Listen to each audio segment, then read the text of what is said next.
Hello everyone, today we are going to discuss empirical and molecular formulas. Empirical and molecular formulas. Let us start first the molecular formula. The actual formula of a compound is called as molecular formula.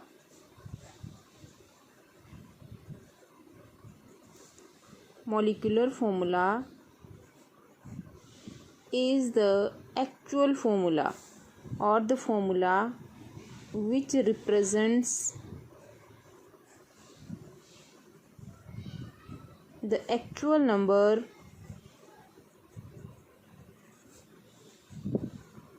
of atoms of different elements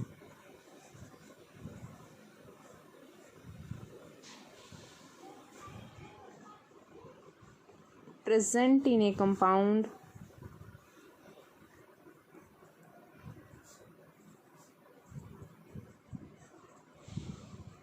is called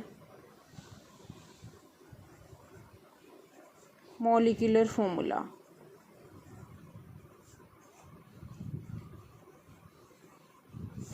इन दोनों formulas को हम with the help of example discuss करेंगे. For example, the molecular formula of glucose is C6H12O6. अगर हम यहाँ से जो है 6 को कॉमन ले लेते हैं, देन इन द ब्रैकेट आ जाएगा CH2O.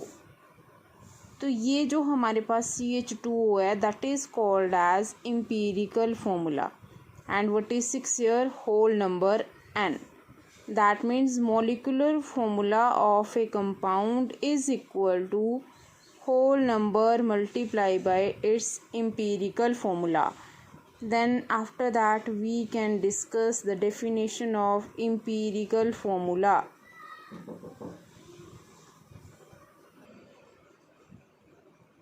That means the empirical formula is the simplest whole number ratio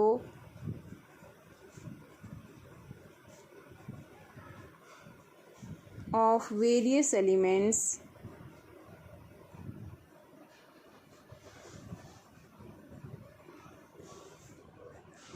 present in a compound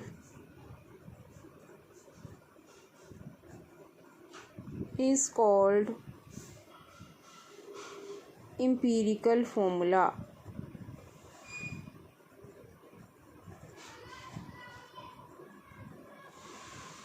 And the relationship between molecular formula and empirical formula is molecular formula is equal to whole number multiplied by empirical formula.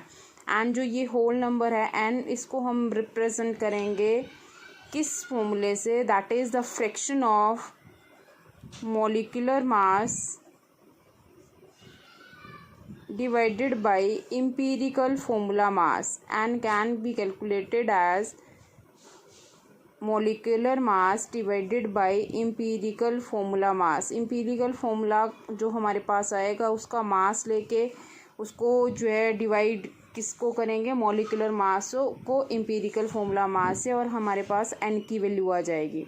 अगर in case कहीं पे vapour density दी होती है, then molecular mass is always equal to 2 multiply by vapour density. अगर in case कहीं पे हमारे पास वेपर डेंसिटी गिवन होती है, then we can calculate molecular mass that is equal to 2 multiply by vapor density. अब हम डिस्कस करेंगे steps to calculate the empirical formula. First of all हमारे पास जो परसेंटेज गिवन होएगी, हम नेम ऑफ द एलिमेंट लिखेंगे. We have to write the name of element. After that हम स्टेप 2 में उसकी परसेंटेज कंपोजिशन लिखेंगे which is given in the numericals. Then third one is we have to calculate the number of moles, and number of moles is always equal to given mass upon molar mass. given mass यहाँ पे हमारे पास percentage होएगा divided by molar mass. Then after that third steps is we have to calculate the simpler molar ratio. हम simpler molar ratio find out करेंगे। उसको कैसे find out किया जाएगा, जो हमारे पास नंबर ऑफ मोल्स आएंगे उनमें हम ये देखेंगे कि सबसे छोटी टर्म कौन सी है, उससे हर एक नंबर ऑफ मोल को डिवाइड कर देंगे। अगर वो होल नंबर में है वेल एंड गुड, अगर नहीं है तो हम जो है उसको होल नंबर में लेके जाएंगे। और last step is simplest whole number ratio. इसके बाद हमारा एम्पिरिकल फॉर्मूला आ जाएगा। With the help of empirical mass निकालेंगे, एम्पिरिकल फॉर्मूला मास एन की value, and after that we can calculate the molecular mass. For example let us take a numerical. The numerical is an inorganic salt gave the following percentage composition: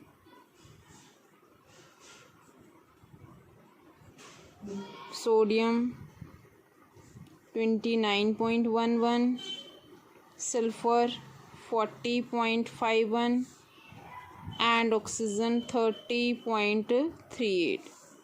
Calculate the empirical formula of the compound. यहाँ पे हमें only empirical formula को calculate करने के लिए बोला है, तो हम स्टेप बाय स्टेप इस न्यूमेरिकल को सॉल्व करेंगे। ओनली एम्पिरिकल फॉर्मूला तक बोला है। फर्स्ट ऑफ ऑल हमारे पास क्या लिखेंगे, जो एलिमेंट हम लोगों को गिवन है। The elements given are sodium, second one is sulphur, third one is oxygen. Then percentage sodium की हमें 29.11 गिवन है, सल्फ़र की 40.51 गिवन है एंड ऑक्सीजन की 30.38 गिवन है। आफ्टर दैट हम लिखेंगे इसके atomic masses, because third step में हम नंबर ऑफ मोल्स निकालेंगे, उसके लिए हमें एटॉमिक मास का पता होना चाहिए। Sodium has atomic mass 23, sulphur has atomic mass 32, oxygen has atomic mass 16. In the third step we have to calculate number of moles. Number of moles क्या होंगे, given mass that is 29.11 divided by molar mass 23, it comes to be 1.26.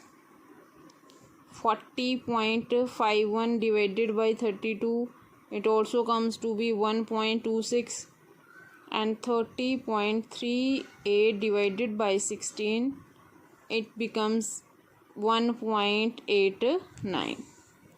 अब ये हमारे पास 3 steps हो गए। After that मैंने क्या बोला था, हम सिंपलर मोलर रेशो निकालेंगे। The next step is to calculate the simpler molar ratio. Simpler molar ratio को निकालने के लिए इन तीनों नंबर ऑफ मोल जो हमारे पास निकले उसमें हम देखेंगे सबसे छोटी टर्म कौन सी है, उससे सबको डिवाइड करेंगे। तो 1.26 छोटी टर्म है, तो 1.26 divided by 1.26 value comes to be 1. 1.26 divided by 1.26 value comes to be 1, and 1.89 divided by 1.26 value comes to be 1.5. अब आप देखेंगे कि ये होल नंबर में नहीं आए हैं, तो हम इनको होल नंबर रेशो में कैसे लेके जाएंगे। The next step is simplest whole number ratio. तो जो होल नंबर में नहीं है, जैसे यहाँ पे होल नंबर में 1.5 नहीं है, तो इसको हम नेक्स्ट होल नंबर तक ले जाएंगे। नेक्स्ट होल नंबर क्या होएगा, 1.5 के बाद दैट इज़ 2। उस 2 से हर एक टर्म को मल्टीप्लाई कर देंगे। इसी को नहीं मल्टीप्लाई करना है, हर एक जो हमारे पास सिंपलर मोलर रेशो आई है उसको मल्टीप्लाई करना है। 1 multiply by 2 is equal to 2, 1 multiply by 2 is equal to 2, 1.5 multiply by 2 is equal to 3.0 और 3.0 आएगा हमारे पास ये। तो अब ये होल नंबर में कन्वर्ट हो गए। अगर यहाँ पे अगर ऑलरेडी होल नंबर आता तो हमें कोई जरूरत नहीं थी उसको होल नंबर में कन्वर्ट करने की। मतलब हमारे पास एम्पिरिकल फॉर्मूला क्या बना, सोडियम के कितने पार्टिकल आए, 2, तो Na2, सल्फर 2s2 और 4 ऑक्सीजन 3 आए हैं। The molecular formula is Na2S2O3। हमारे पास एम्पिरिकल फॉर्मूला आया ये Na2S H2O3। अगर मॉलिक्यूलर फॉर्मूला फाइंड आउट करना हो आगे तो हमें न्यूमेरिकल में मॉलिक्यूलर मास गिवन होएगा, मॉलिक्यूलर मास गिवन होएगा, इसका मास फाइंड आउट करके उसको डिवाइड करेंगे, n की वैल्यू आ जाएगी, n से इसको मल्टीप्लाई करेंगे और हमारा मॉलिक्यूलर फॉर्मूला आ जाएगा। लेकिन इस न्यूमेरिकल में इतना ही बोला गया था तो हमने इतना ही कैलकुलेशन किया इसका।